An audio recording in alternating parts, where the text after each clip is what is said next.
भारत में संत बहुत हुए हैं, कथावाचक बहुत हुए हैं, धर्मगुरु बहुत हुए हैं, लेकिन पिछले कुछ वर्षों में एक ऐसा नाम तेजी से उभरा जिसने कथा को, सोशल मीडिया को, धर्म को और जन भावना को एक साथ जोड़ दिया। नाम है धीरेंद्र कृष्ण शास्त्री और लोग उन्हें मानते हैं बाबा बागेश्वर के नाम से। लेकिन सवाल यह है, आखिर एक छोटे से गांव का एक युवा कथावाचक इतनी कम उम्र में इतना बड़ा जन प्रभाव कैसे बना लेता है? क्या इसकी वजह सिर्फ उनकी धार्मिक कथाएं हैं? क्या वजह है उनका दिव्य दरबार, या फिर उनकी सबसे बड़ी ताकत है लोगों से सीधे संवाद करने की उनकी कला? और उससे भी बड़ा सवाल, क्या बाबा बागेश्वर सिर्फ एक धार्मिक कथावाचक है या भारत में बदलती हुई धार्मिक और सामाजिक राजनीति के एक बड़े चेहरे में बदल चुके हैं? आज इस कहानी को समझते हैं। कहानी शुरू होती है गड़ा गांव से।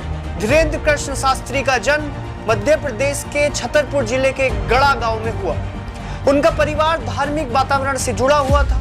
बचपन से ही कथा और धार्मिक परंपराओं से उनका संबंध रहा और धीरे धीरे उन्होंने कथा वाचन को अपना रास्ता बनाया। लेकिन कहानी यहाँ बहुत सामान्य थी। भारत में हर साल हजारों कथावाचक कथा करते हैं, लोग सुनते हैं, कुछ समय बाद भूल जाते हैं। तो फिर धीरेंद्र कृष्ण शास्त्री के साथ ऐसा क्या हुआ कि उनकी कथा सिर्फ कथा नहीं रही? यही सबसे दिलचस्प सवाल है। बागेश्वर धाम छतरपुर के साथ बागेश्वर धाम हनुमान जी को समर्पित धार्मिक स्थल, और यहीं से धीरेंद्र कृष्ण शास्त्री की पहचान तेजी से मजबूत होती गई। उन्होंने कथा को सिर्फ धार्मिक प्रवचन की तरह नहीं रखा, उन्होंने उसे एक एक्सपीरियंस बना दिया।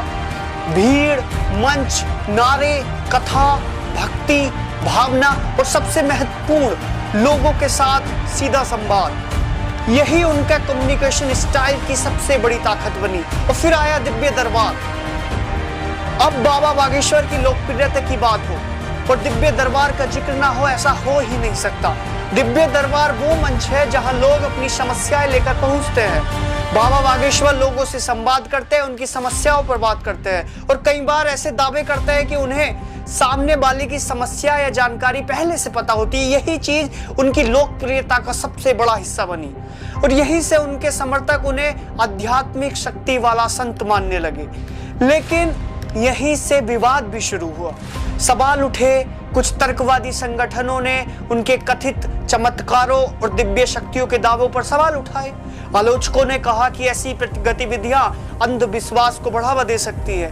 2023 में नागपुर में भी इन्हीं दावों को लेकर विवाद हुआ। मामले की पुलिस जांच हुई और नागपुर पुलिस ने कहा कि उपलब्ध सामग्री के आधार पर महाराष्ट्र के एंटी सुपरस्टिशन लॉ के तहत कार्रवाई का आधार नहीं मिला। अब यहाँ एक बात बहुत महत्वपूर्ण है। आज बाबा बागेश्वर को मानते हैं या नहीं मानते, यह आपकी व्यक्तिगत आस्था है, लेकिन एक पत्रकार या यूट्यूबर के रूप में हमारा काम है दावे को दावा कहना और सत्य को सत्य कहना, तथ्य को तथ्य कहना। यही फर्क है भक्ति और जर्नलिज्म के बीच। लेकिन बाबा बागेश्वर की असली ताकत शायद कुछ और है। उनकी सबसे बड़ी ताकत शायद उनका चमत्कार नहीं, उनकी सबसे बड़ी ताकत है कम्युनिकेशन।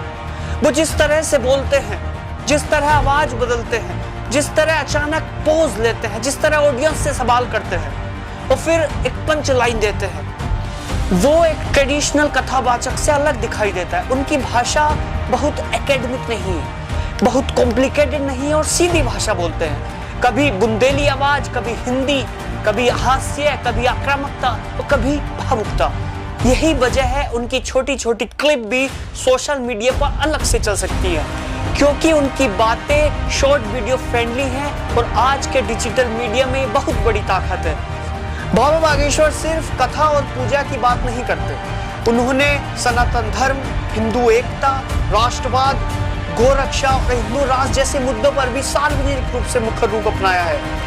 इसी वजह से उनकी पहचान एक धार्मिक कथावाचक से आगे बढ़कर एक बड़े कल्चरल वॉइस के रूप में भी आने लगी है और यहीं से उनकी लोकप्रियता के साथ राजनीतिक बहस भी जुड़ने लगी। लेकिन क्या बाबा बागेश्वर नेता है? नहीं, कम से कम उन्हें सीधे तौर पर एक राजनीतिक नेता कहना सही नहीं होगा।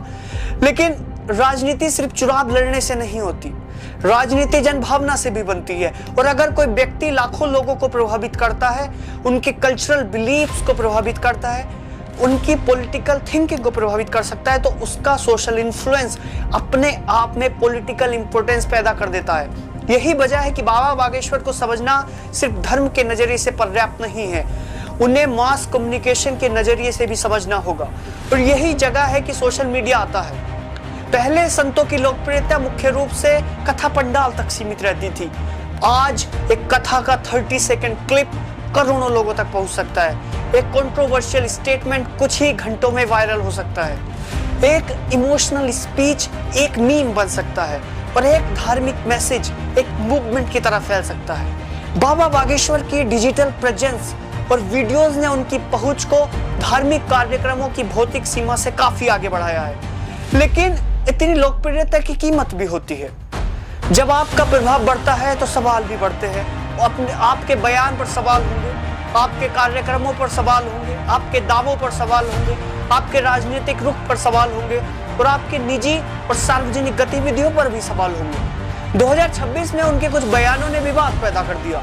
मसलन छत्रपति शिवाजी महाराज को लेकर दिए गए उनके एक बयान पर महाराष्ट्र में काफी आलोचना हुई और बाद में धीरेन्द्र शास्त्री ने सार्वजनिक रूप से माफी मांगी। यानी आज बाबा बागेश्वर की कहानी सिर्फ पॉपुलैरिटी की कहानी नहीं है, यह इन्फ्लुएंस और स्क्रूटनी दोनों की कहानी है।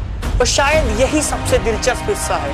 एक व्यक्ति जिसकी शुरुआत गांव की कथा से हुई, आज उसके शब्द राष्ट्रीय डिबेट का हिस्सा बन जाते हैं। एक कथावाचक जिसकी आवाज सोशल मीडिया पर लाखों लोगों तक पहुंचती है।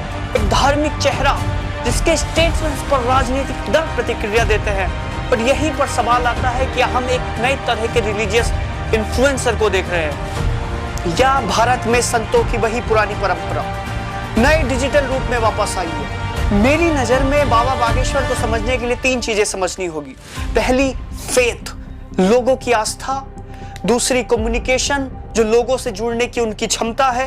और तीसरी, आइडेंटिटी, सनातन हिंदू राष्ट्र और कल्चरल प्राइड की भाषा। इन तीनों को अगर आप एक साथ रखें तो समझ आ जाएगा कि बाबा बागेश्वर इतने प्रभावशाली क्यों हैं। लेकिन एक और सवाल है, क्या ये इन्फ्लुएंस लंबे समय तक टिकेगा? क्योंकि वायरल होना आसान है, लेकिन दशकों तक प्रभाव बनाए रखना बहुत मुश्किल। आज लाखों लोग आपको सुनते हैं, लेकिन कब तक सुनेंगे? आज आपकी एक वायरल क्लिप हो सकती है, लेकिन क्या आपकी पूरी विचारधारा एक जनरेशन को प्रभावित करेगी? यही असली परीक्षा और बाबा बागेश्वर के सामने भी बड़ी चुनौती है। अगर उनका प्रभाव सिर्फ कथा और दिव्य दरबार तक सीमित रहता है तो उनकी पहचान एक लोकप्रियता कथावाचक की रहेगी। लेकिन अगर वो शिक्षा, सेवा, युवा, सामाजिक सुधार और व्यापक सामाजिक संस्थाओं को अपने काम का स्थायी हिस्सा बनाते हैं तो उनका प्रभाव कहीं ज्यादा बड़ा हो सकता है। क्योंकि किसी संत की असली ताकत सिर्फ उनके फॉलोअर्स की संख्या नहीं होती, उनकी असली ताकत होती है कि जिस समाज में क्या बदलता है। और यहाँ बाबा बागेश्वर की कहानी का सबसे बड़ा सवाल है, क्या वो सिर्फ लोगों की समस्याएं सुनने वाले बाबा रहेंगे या लोगों की समस्याओं के सामाजिक कारणों पर भी बात करेंगे? बेरोजगारी, गरीबी, शिक्षा, नशा, किसानों की समस्याएं, महिलाओं की सुरक्षा और युवाओं का भविष्य। अगर कोई धार्मिक नेता इन सवालों को अपनी सामाजिक यात्रा का हिस्सा बनाता है तो उसका प्रभाव सिर्फ धार्मिक नहीं रहता, वो सामाजिक प्रभाव बन जाता है। लेकिन फैसला अभी नहीं हुआ है। बाबा बागेश्वर अभी युवा हैं, उनके सामने कई दशक पड़े हैं और यही वजह है कि उनकी कहानी अभी बायोग्राफी नहीं, एक अनफोल्डिंग स्टोरी है। आज वो बागेश्वर धाम के प्रमुख हैं। आज उन्हें लाखों लोग सुनते हैं। आज उनकी बातें सोशल मीडिया पर वायरल होती हैं। आज उनका नाम धार्मिक और कल्चरल डिबेट्स में आता है। लेकिन 20 साल बाद उनकी विरासत क्या होगी? यही सबसे बड़ा सवाल है। क्योंकि इतिहास में बहुत से लोग लोकप्रिय हुए, लेकिन बहुत कम लोग प्रभावशाली बने और उससे भी कम लोग अपने प्रभाव को एक स्थायी संस्था में बदल पाए। बाबा बागेश्वर की यात्रा आज यही सवाल पूछ रही है, क्या ये सिर्फ एक युवा कथावाचक की कहानी है या भारत में धर्म, मीडिया, युवा पीढ़ी और जन भावना के बदलते रिश्ते की कहानी? एक छोटे से गांव से निकला एक युवा कथावाचक आज देश के सबसे चर्चित धार्मिक चेहरों में से एक है। लोग उन्हें मानते हैं, लोग उन्हें से सवाल करते हैं, लोग उनकी आलोचना करते हैं, लोग उनका समर्थन करते हैं। लेकिन एक बात तय है, उन्हें नजरअंदाज करना मुश्किल है। और शायद यही बाबा बागेश्वर कहानी का सबसे बड़ा अध्याय है, क्योंकि कहानी अभी खत्म नहीं हुई है, कहानी अभी बन रही है। नमस्कार।